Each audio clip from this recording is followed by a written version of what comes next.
Hello everyone, welcome back to my channel. This is the exam series and mnemonics for FMT, that is Forensic Medicine and Toxicology, जो modern science में होता है और बाकी हमारे में ये अगत तंत्र और जो हम व्यवहार आयुर्वेद पढ़ते हैं उसी सब्जेक्ट का पार्ट है। तो इसमें एग्जाम से रिलेटेड आप लोग जो भी इंपॉर्टेंट चीज़ें याद रख सकते हैं जो वाइवा पर्पस के लिए भी बहुत इंपॉर्टेंट है। मतलब सबसे ज़्यादा हम थ्योरी पर फोकस कर लेते हैं लेकिन वाइवा में बहुत ज़्यादा इंपॉर्टेंस रहती है। ऐसी क्वेश्चंस फ्रेम होते हैं और हमें नहीं पता होता, हमें याद भी नहीं आते नर्वसनेस के मारे। तो यहाँ से आप देख सकते हैं, याद रखना है कि जो नार्को एनालिसिस के लिए ड्रग्स यूज होते हैं ये वाइवा में पूछा जाता है। तो नार्को एनालिसिस के लिए जो ड्रग यूज होते हैं वो कौन कौन से हैं? तो scopolamine, sodium pentothal, sodium amytal, sodium seconal. तो इसका याद कैसे रखना है? PS, sodium and scopolamine. ठीक है, scopolamine, sodium pentothal, sodium amytal, sodium seconal. तो ये आप याद रख सकते हो कि नार्को एनालिसिस के कौन कौन से ड्रग हैं। अब एक आता है ना प्रोफेशनल सीक्रेसी, ये वर्ड आपने पढ़ा होगा, हमने भी पढ़ा है कि लाइक जो रखना है, लाइक कॉन्फिडेंशियल क्या रखना होता है। तो इसमें प्रोफेशनल सीक्रेसी के अंदर ये है कि कब कब हमें उस कंडीशन को फॉलो नहीं करना है। उसकी एक्सेप्शन क्या है कि कब वैद्य को या फिर डॉक्टर्स को बता देना है किस किस केसेस में। तो क्राइम वाले केस में उसको प्रोफेशनल सीक्रेसी नहीं रखनी। अगर कोई इन्फेक्शियस डिजीज है ऑब्वियसली, वरना वो पूरी कंट्री में पूरे वर्ल्ड वाइड फैल जाएगी। कोई वेनरल डिजीज है और उसका अगर कोई इंटरेस्ट, सेल्फ इंटरेस्ट है उसमें या फिर कोर्ट्स ऑफ लॉ से कोई ऑर्डर है। नेक्स्ट जो इम्पोर्टेंट है, जो हमसे पूछा भी जाता है, एंटी कॉलिनर्जिक ड्रग्स वो पता होनी चाहिए। एट्रोपिन धतूरा की पॉइजनिंग की वजह से क्या क्या होता है। ठीक है, यहाँ पे ये धतूरा धतूरा इज वेरी इंपॉर्टेंट और इसी से क्वेश्चंस आते भी हैं। तो आपको इसके सिम्टम्स याद करने में प्रॉब्लम होती है। तो इसको याद कैसे रखना है? इसके अंदर 9 डीज, ये डायरेक्ट क्वेश्चन भी आता है कि 9 डीज के बारे में शॉर्ट में पूछा जाता है। ठीक है, तो शॉर्ट क्वेश्चन आता है 9 डीज के बारे में धतूरा की पॉइजनिंग की वजह से। तो क्या क्या इसके वो है, वो याद कैसे रखना है? Dryness of mouth, dysphagia, dilated pupils, dry hot skin, drunken gait, delirium, drowsiness and death. ये 9 डीज है जो बहुत बहुत इंपॉर्टेंट है, मतलब ये आता ही है। तो ये एंटीकोलिनर्जिक ड्रग कौन सा है? धतूरा, उसके बारे में बताया गया है। अगर पूछे सेमिनल स्टेन है अगर, वो किससे आइडेंटिफाई किए जाते हैं? वो यूवी लाइट से, तो इसको एसयूवी से याद रख सकते हो। उसके बाद हैंगिंग और स्ट्रैंगुलेशन भी बहुत इंपॉर्टेंट है। इससे लॉन्ग क्वेश्चन आता है। तो इसके अंदर हैंगिंग में ना अगर क्वेश्चन आया और आपको कुछ याद नहीं आ रहा है तो आपको ये याद रखना है फीचर्स क्या क्या है। तो इसके निमोनिक्स क्या है? Hang, triple S and CO। ठीक है, हम सिर्फ अपने एग्जाम पॉइंट ऑफ व्यू से देखते हैं कि क्या क्या चीजें इंपॉर्टेंट है। तो यहाँ से SSS और CO ये याद रखना है। 3 बार S आएगा और 1 बार CO। तो क्या होता है हैंगिंग की वजह से? पहले तो नेक स्ट्रेच होती है, फिर saliva often comes out from the mouth, seminal fluid at glands, carotid artery damage may be seen, और उसके बाद ऑब्लिक लाइगेचर मार्क। ये जो लाइगेचर है ना, इससे भी वेरी शॉर्ट क्वेश्चन आता है। तो दिस इज वेरी इंपॉर्टेंट, पता होना चाहिए। लाइगेचर मार्क सिल्वर कलर की जो लाइनिंग फॉर्म हो जाती है और ऑब्लिक लाइगेचर मार्क इसमें देखने को मिलता है।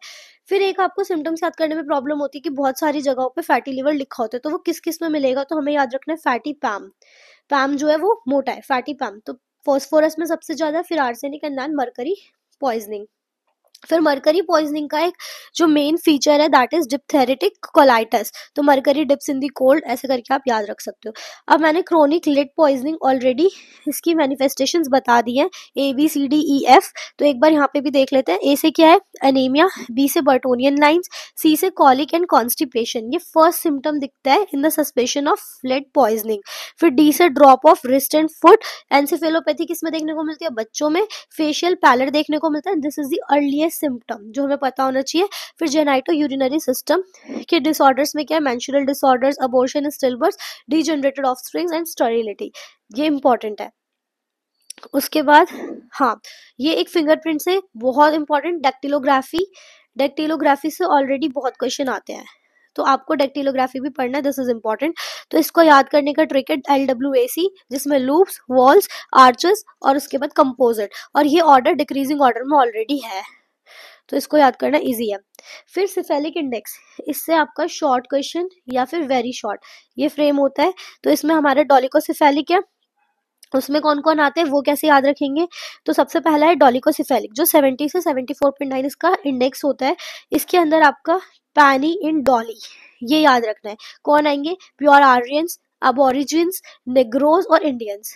ठीक है, ये याद रखना है, इसकी ट्रिक ये है। फिर मेसेटासेफेलिक और लास्ट वन इज ब्रैकियोसेफेलिक्स। तो मेसेटासेफेलिक्स जो 75 से 79.9 है, इसमें ईसी याद रख सकते हो आप, यूरोपियन सिंस चाइनीज मेस।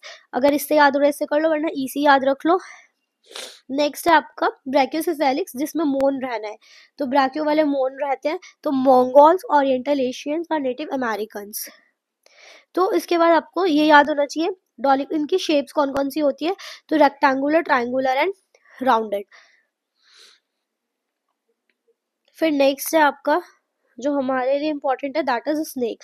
आपको पता ही है स्नेक से सर्प विश, ये मैंने पहले भी मार्क करा है, जो बहुत ज्यादा इंपॉर्टेंट है, क्वेश्चन आते हैं अगत में। तो स्नेक वैनम्स में हमें क्या पता होना चाहिए, जो वाइपर्स है, वी से ही वाइपर्स है, वी से ही वेस्क्यूलोटॉक्सिक है। ठीक है, वाइपर्स वेस्क्यूलोटॉक्सिक है, और न्यूरोटॉक्सिक कौन है, सी के सी, कोबरा, क्रेट और कोरल्स। और कोबरा की वजह से सी से ही याद रखना, कन्वर्जेंस आते हैं, क्रेट की वजह से पैरालिसिस होता है, तो वो ही यहाँ पे लिखा हुआ है।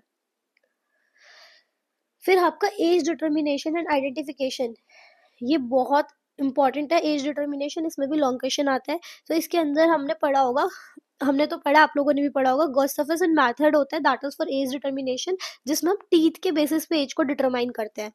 तो इसमें क्या याद रख सकते हो, इसमें 4 चीजें थी, एक तो एट्रिशन, एक पैराडोंटोसिस, फिर सेकेंडरी डेंटाइन फॉर्मेशन और सीमेंटम। तो ट्रैप एससी, अगर एग्जाम में याद ना है तो इस ट्रिक के थ्रू ये याद आ सकता है।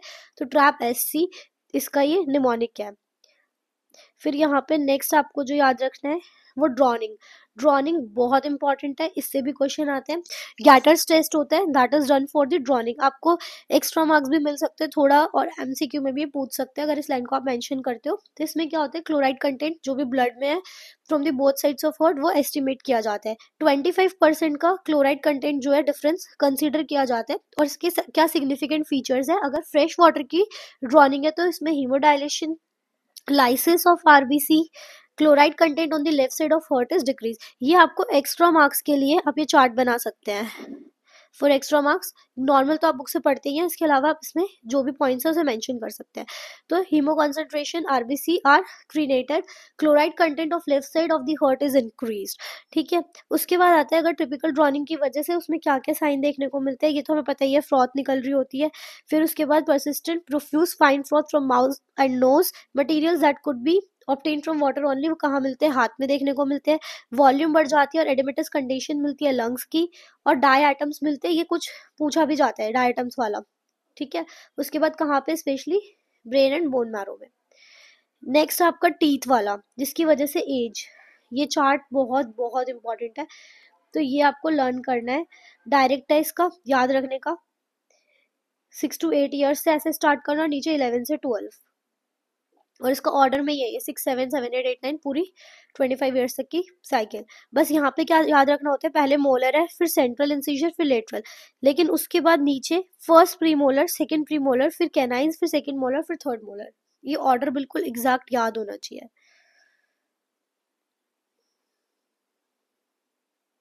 मैंने तो इसे ऐसे याद किया था, फर्स्ट क्लास,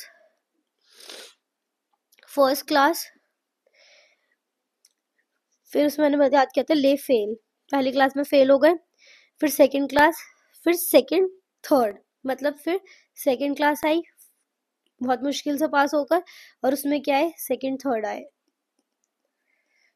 जैसा मर्जी याद हो कर लेना इसे। फिर आते हैं, पूछ लेते हैं मैग्नेन सिम्टम्स क्या होते हैं। तो feeling as if grains of sago lying under the skin, ऐसा फील होता है जो सैगो के ग्रेन्स है वो हमारी स्किन के अंदर फिल हो गए हैं। और small insects like cocaine bugs वो स्किन पे क्रीप करते हैं, और किस में मिलता है, क्रॉनिक कोकेन की पॉइजनिंग में, तो ये भी पता होना चाहिए।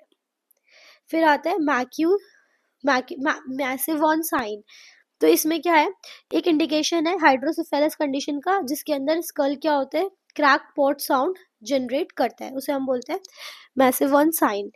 फिर है putrefaction is delayed after death, कब, ये भी पूछ सकते हैं, और ये शॉर्ट में आ सकता है कि कौन कौन से केसेस में प्यूट्रिफिकेशन डिले होता है। तो कैरन वॉमिट जिंक टू डिले प्यूट्रिफिकेशन, इसके निमोनिक्स ये है। तो क्या है, कार्बोलिक एसिड में, आर्सेनिक में, एंटीमनी में, नक्स वॉमिक का दैट इज स्ट्राइकनेन, और जिंक क्लोराइड, इनके अंदर क्या होता है, जो प्यूट्रिफिकेशन है वो डेथ के बाद इन पॉइजनिंग में डिलेड देखने को मिलती है। ये आपको पता है, ये dactylography that is a study of fingerprints. फिर यहाँ पर व्हाइट विट्रोल किसे कहते हैं, zinc sulphate, blue vitriol is copper sulphate. ये कुछ निमोनिक्स थे और एक बार रीड कर सकते हो आप इसे, मैं इसका पीडीएफ डाल सकती हूँ अगर आपको चाहिए हो। Thank you so much for watching this video, stay tuned for the like share and subscribe.